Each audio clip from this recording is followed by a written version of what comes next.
In America, the Bronx, parents West Indian, you know what I mean? So, you know, I grew up with my stepfather who was Grenadian, so I mean, like, we would have, from the time I was like 5, 6, I'm winding up my waist in the party, and now when I look back at it, you know, basically I was performing, you know what I mean? You know, it was just the cute thing, the son, the father and the son dancing in the middle of the place and whatnot. But so the performance side started, then I started doing little poetry stuff as a kid in high school, you know, not really sharing with anyone. Then came to Coppin, came to Baltimore, went to Coppin, and then started performing poetry for people. Jazzy nights, remember that? Jazzy nights. You know, that was really where it started. You know what I mean? Just performing, putting on events and performing for people and stuff like that. And then so around 98, 99, my last year, I started recording to dub songs, dub tracks, or reggae music from like the 70s and stuff. You know, the ones that didn't have any talking on it, I would write my lyrics, have my little, what called, Arawak, no, not Arawak, what is the Sony, the other Sony with the A?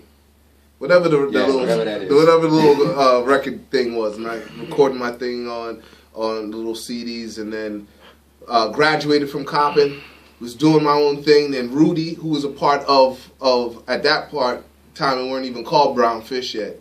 Rudy was doing his stuff with Lost Tribes, which is Rudy, Ooh, TJ, PI, and then he said, "Yo, you know what?" And I knew Ooh, you know, Derek Jones. I knew him from Coppin, and then he said, "Yo, you need to come over to the house." Went over to the house. We started fiddling around. And actually, the very first day they used the name Brownfish, we actually performed together and wouldn't perform again together till like another 6 months after that. But that next time we linked up, that was it, man. The music train was off. We went to link up with some studios. We went in, we heard some tracks. I came up with some hooks almost instantly. We went back, did some verses, and then the music train was on. We ended up recording some music between 99 and 2000, 2001. And then we released Bootleg 1, which was just these songs that we just had. And so at the time I had the guitar, but I really wasn't playing it too much. It wasn't until after the release of Bootleg 1, going into 2001, 2002, that I really started playing it again. And then went into releasing my first solo album, which is called The Fishbowl, which is co-produced by Vertex, who at that time basically is guitar and hip-hop blended. And that'll be like the legacy that Brownfish would transition into a guitar band type of group at that point, because really it was there was only so much work for a hip hop group. There's work every night if you got a guitar. So we just started doing that. I started going out. Who would come with me, and next thing you know, we morphed into this other thing that was a little more than just hip hop. And we did that for, you know, since 99, you know, up until June 1st, 2014 is when Ooh transitioned. And I'm not even sure what the last performance was. Maybe a month before that may have been our last time. My God. I think I saw the YouTube clip of what was the last actual performance that you guys did together. Yeah. That's on YouTube. Yeah, I'm not even sure what it is. You know, the last time I can remember performing with him was from the Niggas to God show. And really he was performing, and I just went up and backed him up. And you know, if you see pictures from that night, man, you know, he looked like he was God himself, you know what I mean? Just in the way that he carried himself that night, and the gold, the white, the gold trim, you know, he looked like he was doing something for us that night. So the original connection, friendship, and the legacy of Brownfish was that outside of the music, we worked in the community primarily with the youth. So we actually taught together at Calverton Middle School, at Gilmore Elementary. He became the director of the Youth Advocate Program, a program that works with children committed to the juvenile system. And it's through that process, and really working at Gilmore, you know, really took a different level, because at that point we had an all-male class, all of the boys in one class. And I think that started something changing.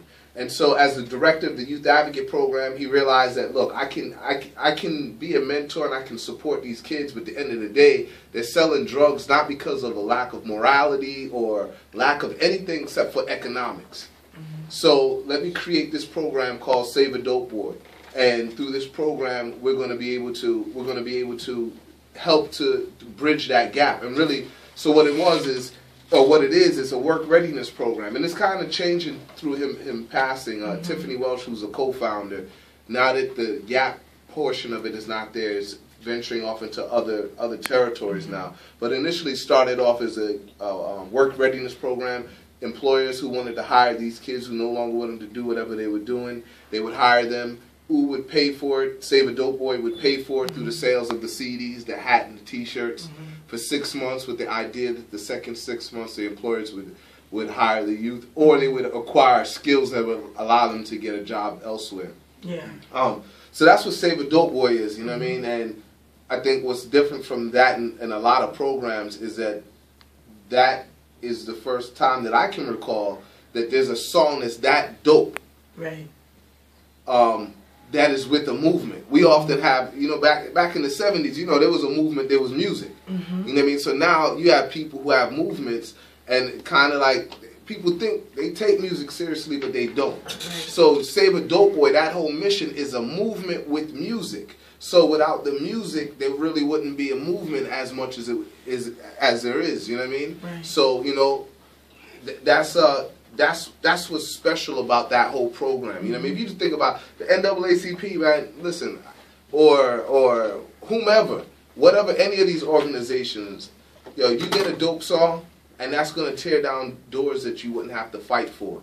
You know what I mean? It will open up. And if you have the program, you got the program. So that's what Ooh's longest legacy. Yeah. Well, actually, I don't know. His music is going to stand for a very long time. As long as I'm on stage performing, I'm still going to be rocking this song. So, but the movement, Save a Dope Boy, that's what it is, And contrary to popular belief, it's very difficult to save a dope boy. It is very difficult.